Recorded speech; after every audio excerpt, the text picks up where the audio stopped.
अस्सलाम वालेकुम नाजरीन, मैं हूं अहमद मंसूर। जो सबसे बड़ी खबर जिस पे पूरी दुनिया की नज़रें और पाकिस्तान का उसमें किरदार, अरब ममालिक का, अमेरिका के अंदर जो पाकिस्तान की लीडरशिप भी थी, अरब ममालिक की लीडरशिप भी थी, सदर ट्रंप के साथ मुलाकात भी थी, वहाँ से ये बुनियाद पड़ी और एक ड्राफ्ट सामने आया। गो उसमें सारी वो चीज़ें जो पाकिस्तान ने तजवीज़ की थी, अरब ममालिक ने की थी, वो शामिल नहीं थी, लेकिन बहरहाल बुनियाद एक ही थी कि गज़ा में जंगबंदी हो, कत्लो गारतगरी है, जो इंसानियत सोज मुजालम हैं इसराइल के, वो रुकें और अमन का जो मुआहदा है वो हो जाए हमास और इसराइल के दरमियान।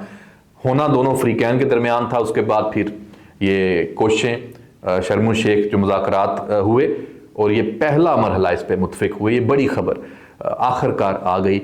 अब सबकी ये दुआ है कि ये जो प्रोसेस है ये सबोताज ना हो, और यही पाकिस्तान के जो वज़ीर आज़म शहबाज शरीफ हैं उन्होंने भी इस उम्मीद का इजहार किया है, खुशाइन करार दिया है, सदर ट्रंप की भी तारीफ़ की है, जो भी फ्रीकैन है जिनका भी इसमें किरदार है उन सब के किरदार को सराहा है, और साथ इस उम्मीद को दोबारा दोहराया है कि ये जो मामला है ये अब दोबारा पटड़ी से ना उतरे और ये जो खून नाहक मुसलसल बह रहा है गज़ा में, ये सिलसिला रुके और बहाली का काम शुरू हो, और जो शोहदा हैं, जो बच्चे, औरतें, फैमिलियाँ, जो अल्लाह उनकी ये एक अजीम जो कुर्बानी है इसको कबूल फरमाए, और जो बाकी लोगों की जुल्म सितम की जो ज़िंदगी है उसमें कोई रिलीफ आए।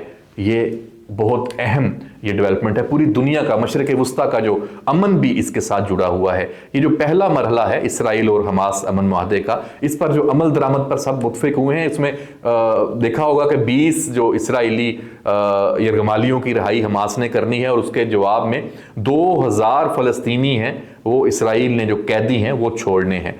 और इस मुज़ाकरात में इसराइल और हमास के अलावा सऊदी अरब, कतर और मिस्र के मंदोबीन भी शरीक रहे।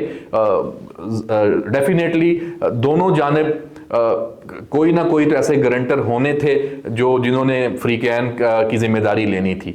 हमास ने बहुत इसमें पॉजिटिव एक रोल अदा किया है, और मुआहदे का जो पहला मरहला है उस पर हमास ने फौरी अमल दरामद का ऐलान भी कर दिया है। ये बैनुल अक़वामी मीडिया ने रिपोर्ट किया है। और जैसे मैंने कहा कि ये 20 इसराइली कैदियों के बदले 2000 जो फ़लस्तीनी कैदियों को रहा करने का जो कहा गया इसका जिक्र हुआ है, और ये इंसानी अलमिया ख़त्म करने की तरफ पहला बड़ा कदम है पिछले 2 सालों में।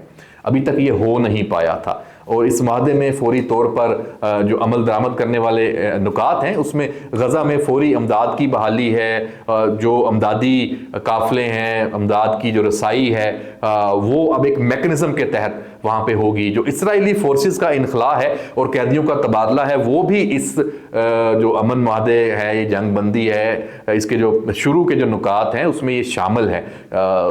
तो अब इस माहदे में जो पाकिस्तान के साथ साथ 8 बड़े मुस्लिम ममालिक की काफ़िशें शामिल हैं। मैंने जैसे पहले जिक्र किया, अमेरिका के अंदर ही इसकी शुरुआत हुई थी, और उस जो एक टेबल से ही ये मामला उठा था जिस टेबल में पाकिस्तान भी मौजूद था। अरब ममालिक की लीडरशिप थी और सदर ट्रंप थे, और इसराइल हमास पर दोनों पर सदर ट्रंप ने दबाव डाला, तभी ये मुआहदा मुमकिन बनाया गया है। ये इफेक्ट है ऐसे मुआहदे, और जब आपस में बैठ ना रहे हों, कोई एक दूसरे पे एतमाद ना हो, तो फिर किसी ना किसी को किरदार उसी को अदा करना पड़ता है जिसकी कोई सुनता भी हो दुनिया में। तो अमेरिका और सदर ट्रंप का बहरहाल इसराइल के ऊपर भी एक रोल है, और मशरक़ वुस्ता के बाकी ममालिक और सारा। तो इसमें आपने देखा होगा कि कुछ धमकी वाले ट्वीट्स भी नजर आए सदर ट्रंप के, और कुछ थोड़ा हाथ होला भी रखा गया, लेकिन मकसद एक था जो हासिल हुआ है, और उम्मीद कायम हुई है।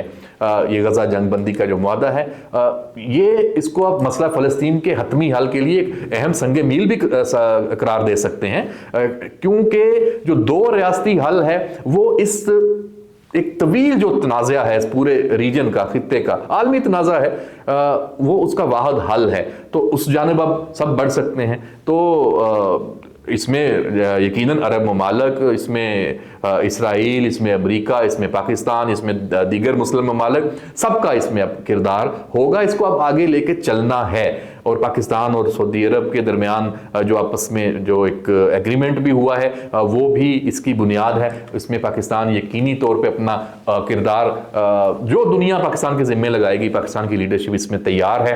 اور جو اس 2 ریاستی حل کے حق میں جو پاکستان کی پوزیشن ہے وہ بڑی واضح ہے، باقی 8 ممالک کی بھی. اور فلسطین کو جو خود مختار ریاست کا حق ہے، اس کے بغیر مشرق وسطیٰ میں پائیدار امن ممکن نہیں ہے. یہ بات بار بار کرنے کی اس لیے ضرورت ہے کہ اسی مین نقطے سے ہی سب کچھ جڑا ہے.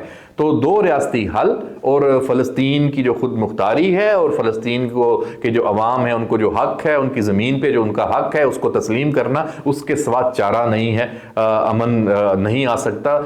اگر امن مار سے آ سکتا، قربانیوں سے آپ لوگوں کو شہید کر کے آ سکتے، تو 66,000 جانیں قربان کر دیں، بچے مار دیے، عورتیں مار دیں اور اس بے دردی سے قتل عام کیا، لیکن آپ امن کی طرف نہیں جا سکے. اس کا مطلب یہ ہوا کہ آپ جنگ سے، ظلم سے، بربریت سے مسئلہ فلسطین کو اس کا حل نہیں نکال سکتے. آپ وہاں قبضہ نہیں کر سکتے، آپ وہاں پہ اپنا پورا جو کنٹرول ہے وہ ممکن نہیں بنا سکتے. یہ امن یہ تب آنا ہے جب فلسطین کے عوام کو ان کا حق ملنا ہے، اور اس کا جو یہ 2 ریاستی حل اس کے اوپر سب کو آنا پڑے گا. لیکن بہرحال یہ جو پہلا مرحلہ ہے یہ بہت اہم ہے.